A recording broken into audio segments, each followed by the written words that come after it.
बिस्मिल्लाहिर्रहमानिर्रहीम। मैं हज़रत जावेद और हाज़िर हूँ आपकी खिदमत में लीगल फोरम के साथ। हम इस प्रोग्राम में बरतानिया के इमिग्रेशन माहिरीन जो हैं उनको बुलाते हैं और उनसे आपके जो सवालात हैं उनका जवाब हासिल करने की कोशिश करते हैं।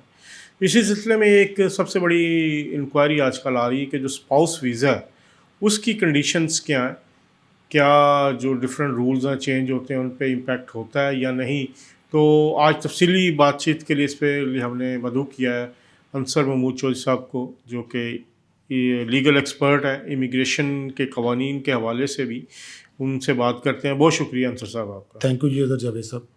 अंसर साहब, स्पाउस वीज़ा है क्या है, उसकी क्या क्या कैटेगरीज हैं और उसकी कंडीशंस या उसकी रिक्वायरमेंट्स क्या है। स्पाउस वीज़ा एक्चुअली है कि अगर आप पाकिस्तान से या यूके में किसी जगह से भी आप एक सेटल्ड बंदे के साथ, आप ब्रिटिश नेशनल है या जिसके पास इंडेफिनिट लीव टू रिमेन है, आप उसके साथ शादी करते हैं और उसके बाद आप उसके डिपेंडेंट अगर बाहर से हैं तो यूके में आते हैं, अगर यूके के अंदर हैं तो उसके बेस पे आप आगे सेटलमेंट रूट पे जाते हैं।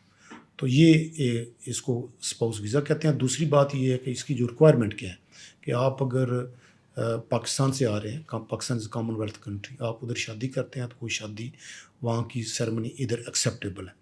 आपका जो है वो आपका मैरिज सर्टिफिकेट होना चाहिए, आपकी जो वेडिंग एनिवर्सरी है उसकी आपको एविडेंस होनी चाहिए, पिक्चर्स होनी चाहिए। उसके बाद जो आपका दोनों मियाँ बीवी का ड्यूरिंग द प्रोसेस आपका यहाँ पे कॉरस्पॉन्डेंट कम्युनिकेशन है, व्हाट्सएप कॉल्स हैं या मैसेंजर है या जो भी आप यूज़ करते हैं वो एविडेंस होनी चाहिए। प्लस जो यहाँ पे स्पॉन्सर है उसकी जो बैंक स्टेटमेंट है वो 6 मंथ, अगर एम्प्लॉई है तो 6 मंथ की bank statement, pay slip, letter from the employer confirming कि इसका जॉब टाइटल क्या है, इसकी सैलरी क्या है और इसकी जॉब जो परमानेंट है या टेम्परेरी है।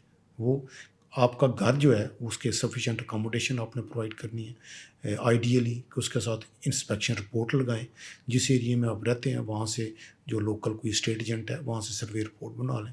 आपका स्पॉन्सरशिप डिक्लेरेशन होना चाहिए जिसके अंदर मेंशन होना चाहिए कि आप जो है उसका फुल जो आपकी रिस्पॉन्सिबिलिटी है टू अकोमोडेट एवरीथिंग। आपका पासपोर्ट जाएगा साथ।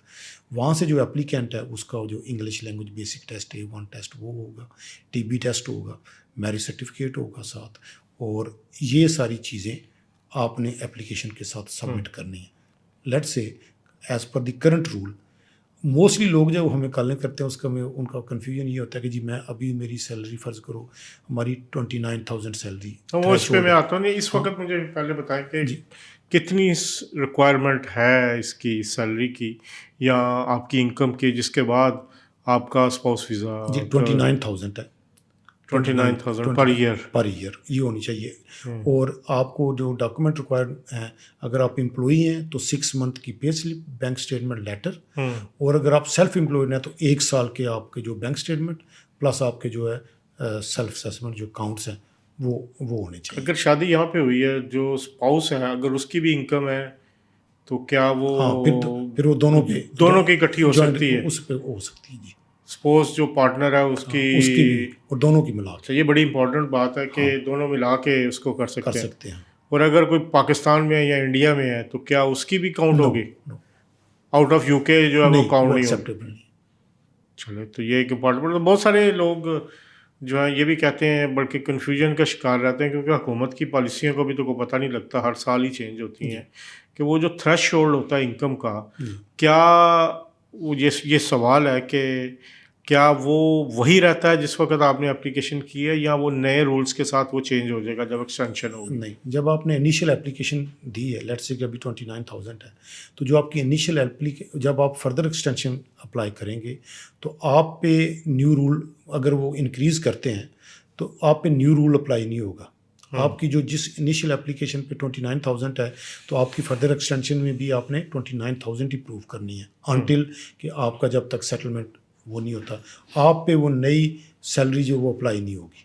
अच्छा, चलें, ये तो एक बड़ा अच्छा बताया। इसके अलावा इसमें जो सेरेमनी आप कहते हैं यहाँ पर, क्या रजिस्टर पाकिस्तान में अगर शादी हुई है क्या रजिस्टर करवानी पड़ेगी या नो, उससे उसके जितने अलावा। जितने दुनिया में कॉमनवेल्थ कंट्रीज़ हैं, ठीक, उनके अंदर अगर आपकी मैरिज सेरेमनी होती है तो उसके लिए फिर आपको यहाँ पे आके दोबारा मैरिज सेरेमनी करने की ज़रूरत नहीं है। That is acceptable.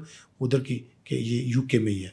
लेकिन जो आउटसाइड द कॉमनवेल्थ कंट्री है, उधर आपकी मैरिज अगर होती है तो वो फिर आपको यहाँ पे भी आके वो रजिस्टर्ड करनी पड़ती है, मैरिज सेरेमनी करनी पड़ती है। अच्छा, बहुत सारे लोग इसमें कन्फ्यूजन का भी शिकार रहते हैं। क्या ऑनलाइन शादी मानी जाती है यहाँ पे? निकाह जैसे होता है, बहुत सारे लोग करना चाहते हैं, या क्या वो यहाँ पे एक्सेप्टेबल है? ये इन सर्टन केसेस एक्सेप्ट हुआ है। अच्छा, हाँ, तो in certain as long as के एक एविडेंस, सॉलिड एविडेंस है जिसमें लोग तो वो एक्सेप्ट करते हैं चलो, ये बड़ी उसको as a important- valid marriage. हाँ, तो अब यहाँ पर जो सपोज एक स्टूडेंट है वो शादी कर लेता है किसी ब्रिटिश सब्जेक्ट के साथ, उसके लिए क्या रिक्वायरमेंट है? उसका तरीकाकार ये है कि पहले उनको जाके रजिस्ट्रेशन ऑफिस में एक एप्लीकेशन देनी पड़ेगी, ठीक है। और वो एप्लीकेशन होम ऑफिस उसका सारा रिकॉर्ड चेक करेगा। 72 डेज़ वो लेते हैं, उसके अंदर उसकी सारी इमिग्रेशन हिस्ट्री वो चेक करेंगे। उसके बाद चेक करने के बाद कि ये ठीक है उसका अगर सारा कुछ फिर उनको वो रजिस्ट्रेशन ऑफिस बुलाएंगे, मैरिज सेरेमनी होगी।